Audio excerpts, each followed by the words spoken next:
Once upon a time, in a quiet little village surrounded by rolling green hills, sparkling rivers, and the melody of birds singing at dawn, there lived a young girl named Alina who was just stepping into her teenage years, a stage where curiosity, questions, and emotions swirl like winds before a storm. And Alina often found herself wondering about life, about dreams, and especially about the quiet strength of her mother, Aisha, who raised her single-handedly after her father had passed away when she was only 3 years old, leaving behind memories blurred like faded photographs but a mother's love that burned brightly like the eternal flame of the sun, never dimming, never tiring, and never asking for anything in return. For Aisha worked day and night in the fields, carried baskets of fruits to the market, stitched clothes for villagers, and still found time to cook Alina's favorite meals, braid her hair before school, and whisper words of encouragement every night when fear or sadness tried to creep into her daughter's heart.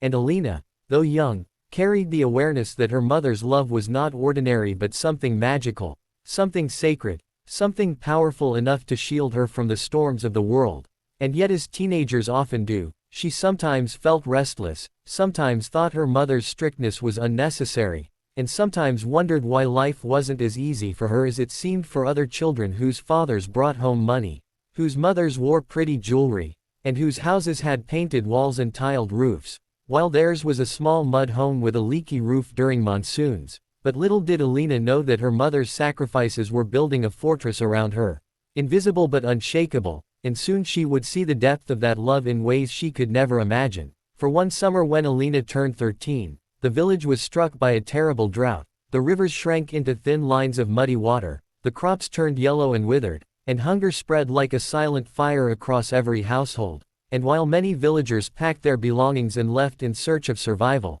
Aisha held her daughter's hand and said, "We will not leave, my child, this is our home, and together we will endure." And she worked twice as hard, gathering wild fruits, cutting firewood, and even going hungry herself so Alina could eat. And one evening when Alina discovered that her mother had not eaten for 2 days, she burst into tears, begging her to take the last piece of bread instead. But Aisha smiled weakly and said, "A mother's stomach is always full when her child's stomach is not empty." And those words carved themselves deep into Alina's heart like sacred scripture, teaching her that love was not about saying, "I love you," but about sacrificing silently without expectation. And as the drought worsened, a group of merchants visited the village, offering gold in exchange for children they would take to the city as servants, and many desperate parents agreed. But when one of the merchants eyed Alina and offered Aisha a bag of coins larger than she had ever seen, Aisha stood tall, her eyes fierce, and said, "No amount of gold can buy my daughter, for her life is not for sale, her dreams are not for sale, her dignity is not for sale." And she shielded Alina with her arms as though guarding treasure. And that night, when Alina hugged her mother tightly, she realized that her mother was not just a woman struggling to survive, but a warrior, a protector, a queen disguised in rags, and her admiration grew. Yet the story of her mother's love did not end there, because when Alina reached 15, she developed a talent for painting, her fingers creating beauty on torn pieces of cloth and old papers. And her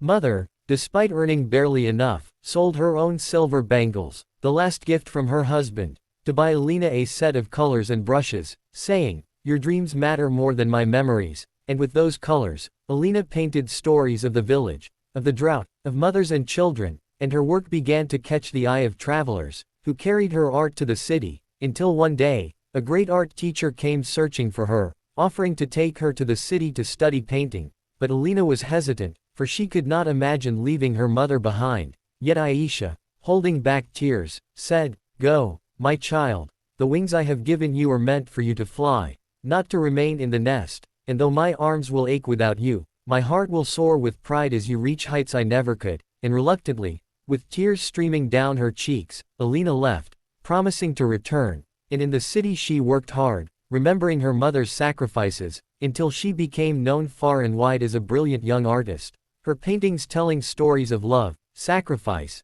and mothers who quietly shaped destinies. And every coin she earned, she sent back to the village, rebuilding their home, planting new crops, and helping other families. But her greatest gift came one day when she returned to the village with an exhibition in her honor, inviting her mother to stand beside her as the chief guest. And when the crowd applauded, Alina said, If you see beauty in my art, it is because of the beauty in my mother's love, for every color I paint is borrowed from her sacrifices, every brushstroke is guided by her strength, and every story I tell is written in her tears and her smile." And the villagers wept, realizing that the poor woman they once pitied was in fact the richest of them all, for she possessed the greatest treasure on earth, a love so powerful it transformed hardship into hope, hunger into courage, and dreams into reality. And as years passed, Alina never forgot the lesson her mother taught her, living her life with humility, kindness, and gratitude, becoming not just a successful artist but a voice for the voiceless,